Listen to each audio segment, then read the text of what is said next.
हरियाणा की हर अपडेट के लिए बेल आइकन दबाएं और सब्सक्राइब करें STV हरियाणा न्यूज।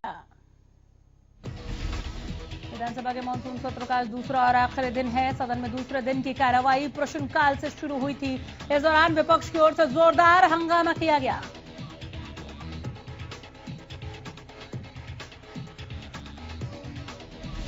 कृषि कानून के विरोध में कांग्रेस ने सदन में जोरदार हंगामा किया। इस दौरान विधायक किरण चौधरी, नेता प्रतिपक्ष भूपेंद्र सिंह हुड्डा ने सरकार से तीखे सवाल किए। सदन में कार्रवाई के दौरान कांग्रेस ने कुछ देर के लिए सदन से वॉकआउट भी किया।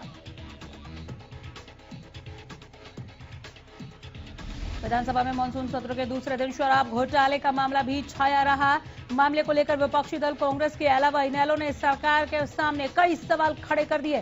कांग्रेस विधायक किरण चौधरी ने शराब घोटाले की जांच के लिए गठित टीम पर सवाल उठाए।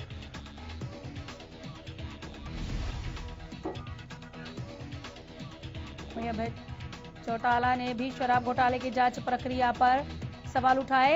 इन सभी सवालों का जवाब देते हुए गृह मंत्री अनिल विज ने कहा कि वो घोटाले की जांच और रिपोर्ट तैयार करने वाले अधिकारियों के काम से काफी संतुष्ट है। उन्होंने कहा कि अधिकारियों की निष्पक्ष जांच की वजह से ही उन लोगों के खिलाफ भी कार्रवाई हुई है जो आज तक बचते आ रहे थे। विधानसभा में दूसरे दिन की कार्रवाई से पहले कांग्रेस विधायकों ने कृषि बिल को लेकर प्रदर्शन किया। इस दौरान कांग्रेस विधायकों ने विधानसभा तक पैदल मार्च निकालकर सरकार के एमएसपी सुनिश्चित करने की मांग की। नेता प्रतिपक्ष भूपेंद्र सिंह हुड्डा ने कहा कि हम सरकार की नीतियों पर तब तक भरोसा नहीं कर सकते जब तक कि वो लिखित में एमएसपी को सुनिश्चित न कर दे। उधर कांग्रेस विधायक किरण चौधरी ने सरकार पर किसान विरोधी होने का आरोप लगाते हुए कहा कि सरकार किसान के हित में नहीं लाई कानून। हरियाणा विधानसभा के मानसून सत्र के पहले दिन सदन में प्राइवेट नौकरियों में 75% आरक्षण का विधेयक पास हो गया। इस पर प्रतिक्रिया देते हुए डिप्टी सीएम ने कहा कि प्रदेश के युवाओं से किया गया हमारा वादा आज पूरा हो गया है। इसके बाद से deputy CM Dushyant Chautala Twitter पर ट्रेंड कर रहे हैं, लगातार ट्रेंड कर रहे हैं। ट्विटर पर थैंक यू दुष्यंत और हैशटैग हरियाणा ट्रेंड कर रहा है। दोपहर 12 बजे तक 75% आरक्षण के समर्थन में करीब 30,000 ट्वीट किए गए थे। हरियाणा में छात्रा निकिता की हत्या के मामले में एसआईटी ने शुक्रवार को चार्जशीट दाखिल कर दिया। एसआईटी ने फरीदाबाद कोर्ट में 600 पेज की चार्जशीट फाइल की है। बता दें कि हरियाणा के फरीदाबाद जिले के बल्लभगढ़ में परीक्षा देकर लौट रही कॉलेज छात्रा निकिता की 26 अक्टूबर को गोली मारकर हत्या कर दी गई थी। इस केस की जांच के लिए हरियाणा सरकार ने एसआईटी का गठन किया था, जिसमें अब चार्जशीट दाखिल की गई है। मामले में 3 आरोपियों को पुलिस गिरफ्तार कर जेल भेज चुकी है। निकिता हत्याकांड की जांच करने के लिए पुलिस कमिश्नर ओपी सिंह ने एसीपी क्राइम अनिल कुमार की अगुवाई में एसआईटी गठित कर दी है। हरियाणा में कोरोना के आंकड़ों में बढ़ोतरी दर्ज की गई है। पिछले 24 घंटे में 2064 नए मरीजों की पुष्टि की गई। गुरुग्राम में 555, फरीदाबाद में 372 नए केस सामने आए। हिसार में 192, सोनीपत में 129 नए मामले सामने आए। प्रदेश में 24 घंटे में 23 मरीजों की मौत के मामले सामने आए हैं। वहीं अब तक कुल मिलाकर 1859 कोरोना मरीजों की कोरोना के चलते मौत हो चुकी है। हरियाणा में कोरोना के कुल 1,74,146 केस अब तक सामने आ चुके हैं। अब तक कुल 1,59,000 से ज्यादा मरीज ठीक भी हुए।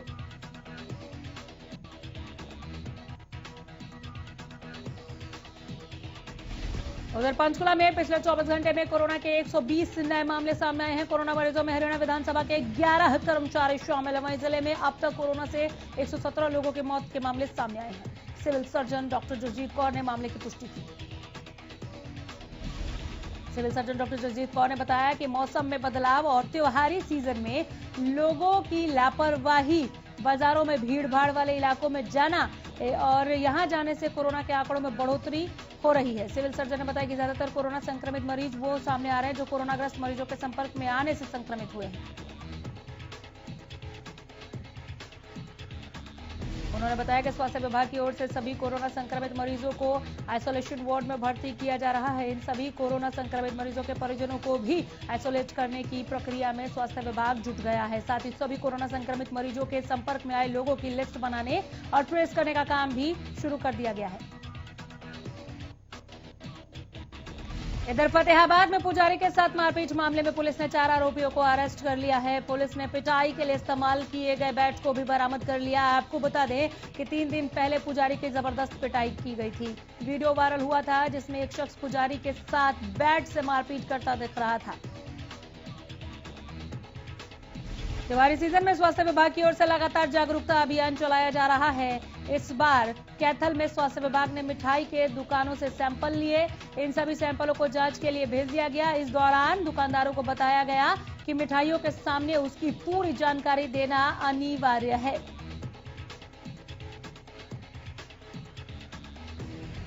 अगर कोई दुकानदार ऐसा नहीं करता तो उसे 2 लाख रुपए तक का जुर्माना देना पड़ सकता है, इसलिए चेत जाइए। अभी स्वास्थ्य विभाग केवल जागरूक कर रहे हैं मिठाई विक्रेताओं को। अगर अभी भी नहीं माने और ठीक तरीके से मिठाइयों की बिक्री नहीं की, जो कि नियम कायदे बनाए गए हैं, तो कानूनन कार्रवाई भी हो सकती है।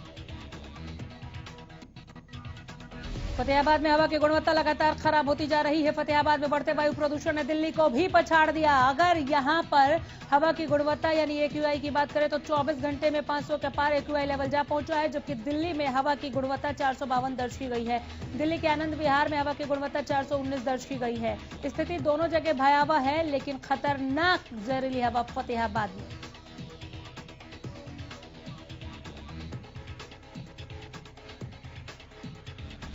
पंचकुला के गांव रतेवाली में ग्रामीणों ने एक बार फिर से धरना शुरू कर दिया। ग्रामीणों ने टेंट लगाकर धरना शुरू किया। पुलिस पर हमला करने के आरोप में गिरफ्तार किए गए लोगों की रिहाई की तुरंत मांग की है। ग्रामीणों ने गृह मंत्री अनिल विज से मांग की है कि वो मामले की जांच के साथ साथ जिन लोगों पर भी FIR दर्ज की गई है उनकी FIR तुरंत वापस लें। धरने पर बैठी महिलाओं ने चेतावनी देते हुए ये कहा है कि गिरफ्तार लोगों को जब तक रिहा नहीं किया जाता तब तक उनका धरना प्रदर्शन खत्म नहीं होगा।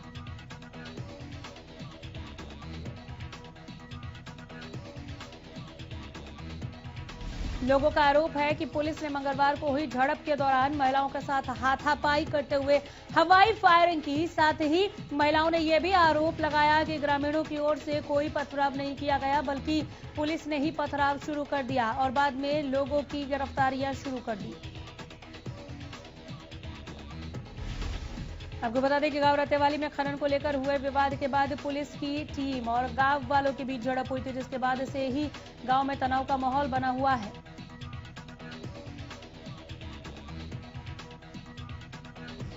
उधर पंचकुला में गुरुवार देर रात एक कार में आग लगने से एक व्यक्ति की जिंदा जलकर मौत हो गई। हादसा रिहोड़ व मौली गांव के बीच बने नदी के पुल के पास हुआ। कार पूरी तरह से जलकर राख हो गई। घटना रात करीब 3 बजे की है।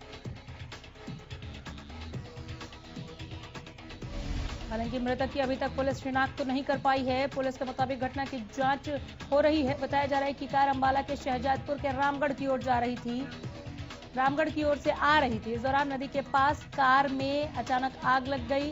कार का संतुलन बिगड़ा। कार पुल की रेलिंग से जा टकराई। काफी देर तक कार जलती रही। हालांकि इस दौरान चालक को कार से निकलने का मौका तक नहीं मिला। यह हादसा इतना भयावह था, कार में ही जिंदा जल गया वो शख्स। घटना की सूचना मिलते ही बरवाला PCR प्रभारी ईश्वर सिंह मौके पर पहुंचे। दमकल की गाड़ी से आग को बुझाने की कोशिश भी की गई, लेकिन जब तक गाड़ी पहुंची तब तक कार जलकर पूरी तरह से राख हो चुकी थी। भिवानी के हेतमपुरा निवासी अमित की अज्ञात बदमाशों ने गोली मारकर हत्या कर दी। मृतक के पिता ने 2 लोगों पर हत्या का शक जताया। मृतक के परिवार ने इस मामले में पुलिस को जल्द से जल्द कार्रवाई की मांग की है।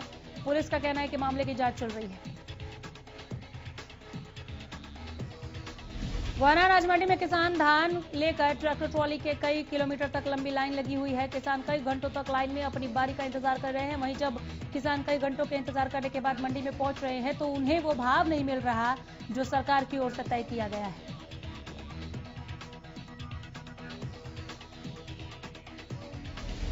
किसानों का कहना है कि वो रात यहां धान लेकर आते हैं और सुबह 10 या 11 बजे घर जाते हैं। मंडी के बाहर कई किलोमीटर किसानों के ट्रैक्टर ट्रॉली की लंबी लाइन लगी हुई है।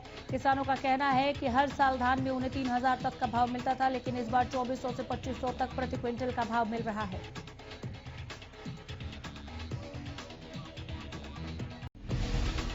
बरवाला में अज्ञात बदमाशों की ओर से युवक को गोली मारकर हत्या करने के मामले में परिजनों की ओर से धरना प्रदर्शन जारी है। परिजनों का कहना है कि जब तक उनकी मांगें पूरी नहीं होती तब तक उनकी ओर से प्रदर्शन जारी रहेगा। वहीं परिजनों का कहना है कि शव का पोस्टमार्टम होने के बाद वो शव को सड़क पर रखकर अपना प्रदर्शन करेंगे। वहीं बरवाला के DSP Rohtas Singh national highway number 52 पर पहुंचे। इस दौरान पुलिस ने मृतक के परिजनों से बातचीत की, लेकिन बातचीत के दौरान सहमति नहीं बन पाई।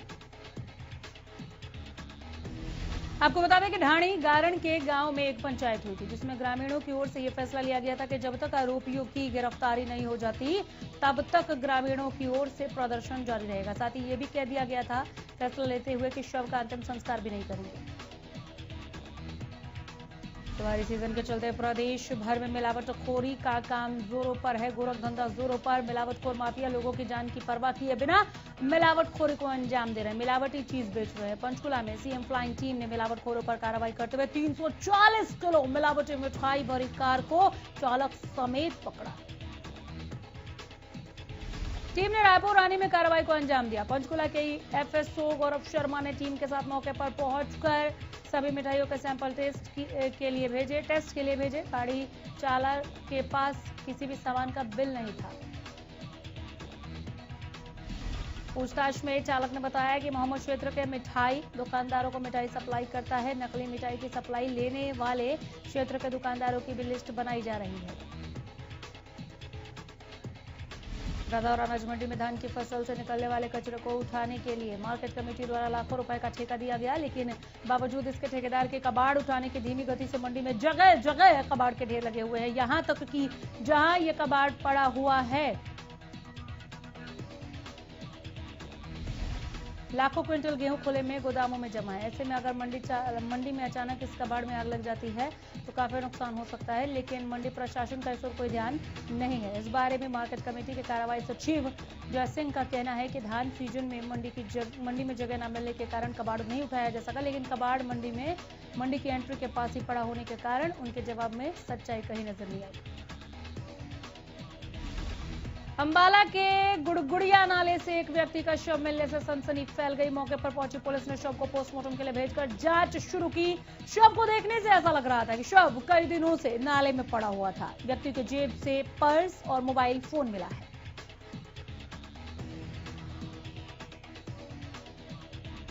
हरियाणा परिवहन विभाग और आरटीए विभाग ने संयुक्त चेकिंग अभियान चलाया।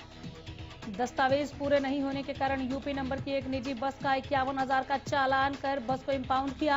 हरियाणा रोडवेज विभाग के ट्रैफिक इंचार्ज रामफल शर्मा ने बताया कि आला अधिकारियों के निर्देशानुसार संयुक्त अभियान निरंतर जारी रहेगा और बिना दस्तावेज के वाहनों के चालान किए जाएंगे।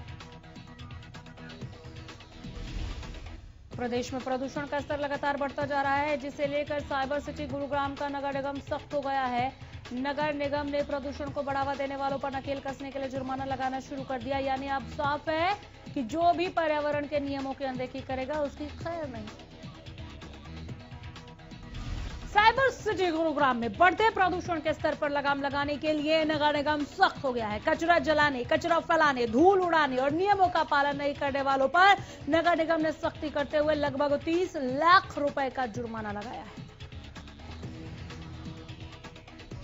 वहीं कचरा जलाने के मामले में 13 उल्लंघन करने वालों पर 65,000 रुपए, सीएनडी डंपिंग के मामले में 20 उल्लंघनकर्ताओं पर 5 लाख रुपए, कचरा फैलाने के मामले में 11 उल्लंघनकर्ताओं पर 55,000 रुपए और निर्माण गतिविधियों में पर्यावरण के नियमों की अनदेखी करने वालों और धूल उड़ाने वाले 80 उल्लंघनकर्ताओं पर 23,50,000 रुपए का जुर्माना लगाया गया है। ज्वाइंट कमिश्नर जितेंद्र कुमार ने बताया कि ग्रेडेड रिस्पांस एक्शन प्लान की अवहेलना करने वाले लोगों पर नगर निगम की टीमें लगातार निगरानी रख रही है। साथ ही अवहेलना करने वाले लोगों के चालान भी काटे जा रहे हैं। उन्होंने बताया कि निर्माण गतिविधियों में पर्यावरणीय नियमों की पालना करना जरूरी है। सोनीपत के गोहाना में पिछले 3 दिनों से जहरीली शराब पीने से लोगों की मौत के मामले सामने आ रहे हैं, जिसके बाद प्रशासन हरकत में आया। लगातार हो रही मौतों का कारण जानने के लिए 4 मृतकों का पोस्टमार्टम मेडिकल बोर्ड से करवाया गया। फिलहाल पुलिस ने गोहाना रोड पर एक खुर्दे पर छापा मारकर शराब की बोतलें बरामद की हैं। वही डीसी श्यामलाल पूनिया और एसपी जश्नदीप रंधावा ने कॉलोनियों में पहुंचकर मृतकों के परिजनों और अस्पताल में पहुंचकर मरीजों से बातचीत की। इसके अलावा कई मृतकों के परिजनों ने खुले तौर पर कहा है कि उनके सदस्यों की मौत जहरीली शराब के सेवन से हुई है। पूरे मामले में हेडक्वार्टर डीएसपी वीरेंद्र राव ने बताया कि उनके पास शराब पीने से कई लोगों के मौत की खबर आई है। पुलिस की सभी टीमें लगातार इस क्षेत्र में दबिश दे रही है ताकि अवैध शराब की बिक्री पर रोक लगाई जा सके। जिन जिन लोगों की मौत हुई है, सोनीपत सिटी थाना पुलिस उनकी पहचान कर रही है। जल्द ही मौत के असली कारणों का खुलासा होगा। उन्होंने कहा कि जो भी दोषी होगा उसको बख्शा नहीं जाएगा। पानीपत में जहरीली शराब पीने से 5 लोगों की मौत का मामला सामने आया है। मृतक गांव धनसोली और राणा माजरा के बताए जा रहे हैं। मौके पर पहुंची पुलिस ने शवों को पोस्टमार्टम के लिए पानीपत के सामान्य अस्पताल भिजवाया। सोनीपत में जहरीली शराब पीने से 27 लोगों की मौत के बाद प्रशासन अलर्ट हो गया। गोहाना के नैना तेतारपुर में पुलिस ने 21 पेटी अवैध शराब बरामद की। इस दौरान पुलिस ने नकली शराब बनाने के सामान को भी जब्त किया है।